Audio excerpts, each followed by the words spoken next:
Welcome back to Morning Joy, where truth matters.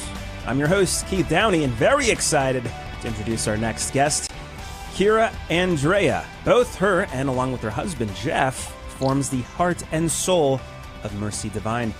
Their music ministry beautifully blends traditional and modern Catholic sounds, creating a harmonious bridge between faith and artistry. Good morning and welcome to the show, Kira. Good morning. Thank you for having me. Oh, absolutely. Thank you for joining us.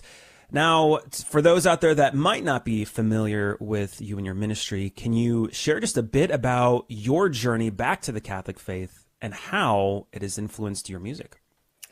Yeah, so my husband and I grew up together, cradle Catholics, and we did always have a shared passion for music. It was something we always wanted to do, and started with dreams of making it big. And so we ended up being in bands together for many years, moved out to Los Angeles eventually. We're originally from Ohio. And out there we were, got the whole treatment, wine and dine, record labels, all that stuff. And finally we were able to get kind of a little bit of success in the industry, in the mainstream, with our songs being covered by bigger artists. And then we had some songs on film and TV and all that, which was really neat. And it was a fun ride. But at the same time, our faith really had taken a back seat, and it was very much not the center of everything. I always like to say, like, we were living a double life because, partying on during the week and really focusing on making it. And then also, just being very selfish about it. And it wasn't really coming from a place that was motivated by serving God.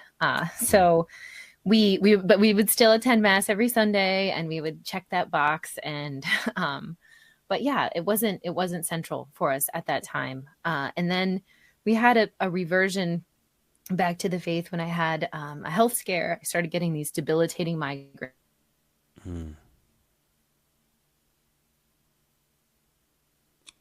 Our faith, and we used birth control. So we tried to that we couldn't have kids because it would be too hard. So with all that, we realized we needed to change, and we wanted to come back to our faith. We started learning about theology of the body and what God's plan for marriage really was. And then with that, we ended up moving home to Ohio, and were immediately asked to play for our local parish, their youth mass that they were doing, and never expected to lead that. And just God just kind of led us through that path. And before we knew it was like 9 years we were playing for that mass. And wow. It was beautiful. So it was something we never expected to do. It was not the original idea that we had. But it was a beautiful blessing in our lives. And we had three kids, and now we're still playing. We're playing at a different parish now, but it's been awesome and not planned, but amazing. Right. That's so cool. So, that must have been challenging because it's not like you moved to LA and you were really trying and nothing happened and you moved back home. Like, you actually, both of you had success in the industry. And was it a tough decision to make to move back to Ohio? I mean, when it happened, I think we were ready. We had lived out there for about 5 years and had seen a lot of what the industry has.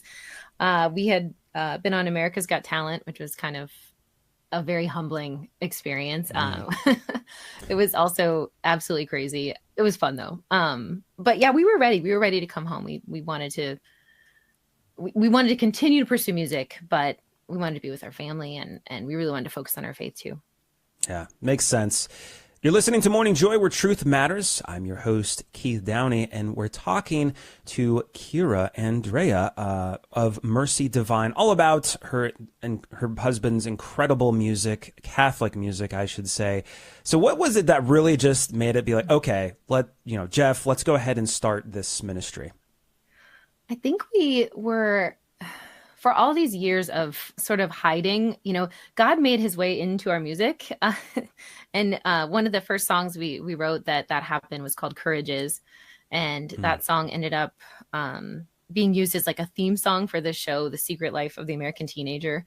And it was all about a teenager who gets pregnant and she keeps her baby. We were very happy about that. But it became kind of like an anthem for us. And it was the first time we really put something positive out there, and it was sort of a prayer.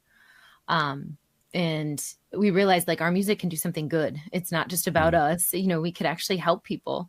And so that was sort of the first time that happened. And then we were feeling very much like we wanted to just go all the way. We didn't even just want to do Christian music. We wanted to do Catholic music because we wanted to be boldly Catholic.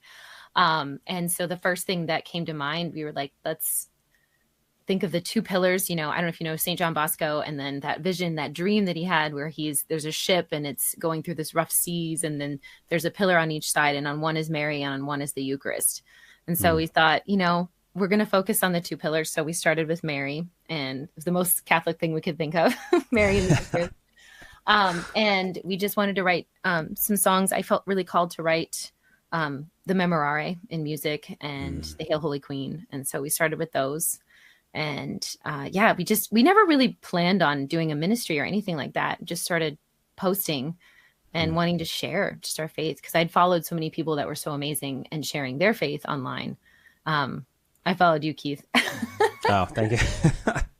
You're far too kind. Well, I mean, you mentioned posting, like you and your ministry have taken off like incredibly. Was that something that, I guess a question I should ask, how do you use the social media now to connect with and share with your audience of, the message behind Mercy Divine? Like, was that something you also expected to do going into this? No, definitely not. Like I said, I just started posting. I wanted a place to put this music, and I wanted a place to share about the faith. And I really wanted it to be not about us, and not to have our face on everything. And it's kind of funny. It's ironic because one of the first posts that kind of went off for us in a viral sort of way was just about the face of Jesus. And that really kind of hit home. I'm like, yep, it's not us, it's Jesus. So, and so just letting that happen, and just wanting to be as boldly Catholic as we could be, and just put everything out there that we learned, that we thought, wow, this is so beautiful. And I don't feel like enough people know, the Eucharistic miracles, the face of Jesus, the miraculous medal. Like there's so many amazing things about the faith that we wanted to share.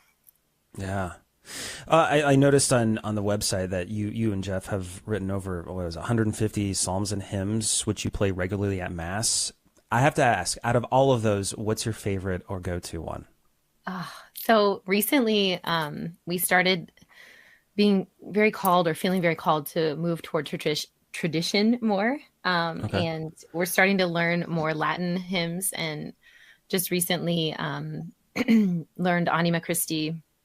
A really beautiful artist, Katia Del Cid, on Instagram. She reached out and wanted to do a collab on that. And so I really love that song. It's so beautiful. And I love to pray that prayer after communion every time. So, and I know it's like an indulgence prayer. It's just beautiful. So I say that's one of our go-tos. And Thomas Aquinas and Pange Lingua. And we're learning. We're like baby trads. I don't even know if you call us trads. We're like in between both worlds, which was another thing that we were really passionate about, kind of blending and really bringing some of that beautiful tradition into, the Novus Ordo that we play for. So that's very cool. Is there any English hymns out there that you like as well? Oh, I love Jesus, my Lord, my God, my all. Sweet Sacrament, Be Thou my Vision. So yeah, there's so many. They're so beautiful, and I love blending, the two sides. Right. So you have your debut album, The Queen Stands. What's coming up next for Mercy Divine? So we have been wanting to do, I talked about the two pillars. So we have Mary, that we've done some with her. And then now we're working on songs, Eucharistic theme. So we've written some, like I said. So we have, one song called Come to Me, that straight out of John 6. And then we have a new song that we took, a prayer of Thomas Aquinas. It's called Sweet Jesus. We're going to try to record that as well. He did a beautiful prayer. And it's just really focusing on the body, blood, soul, and divinity of Jesus. And I feel like there's not enough communion hymns other than the really beautiful old ones. There's not a ton that, talk about that. And I really want to have that when we play for communion. So very cool. Wow. That's exciting to know. Any lasting words you'd like to leave our listeners as they start their day? Wow. Um, I think for us, what really helped us come back to the faith was just having that door open in our hearts where there was this little crack and God was able to get in, and just being open to Jesus. You know, I love that picture, the old holy card where Jesus is outside the door and he's knocking. But unless we open the door, he can't come in. So we have to open the door. There's no handle on the outside. So yeah, leave the door of your heart open. Love it. And we can find all about Mercy Divine just simply by going to mercydivinemusic.com. It's kind of a gateway because then you can go follow them on all of the social medias. It's at the very bottom of the page with all the little different social media icons. So if you want to see the video along with the music, it's a great way to do that. And then obviously anywhere you can listen to music, whether it's Spotify, Apple Music, so on and so forth. But wow. Thank you so much, Kira, for joining us this morning. Oh, thank you so much. It's an honor. Wow, what a great conversation. Hey, if you enjoyed this video, don't forget to like and subscribe for more truth and joy. God bless, and make it a joyful day.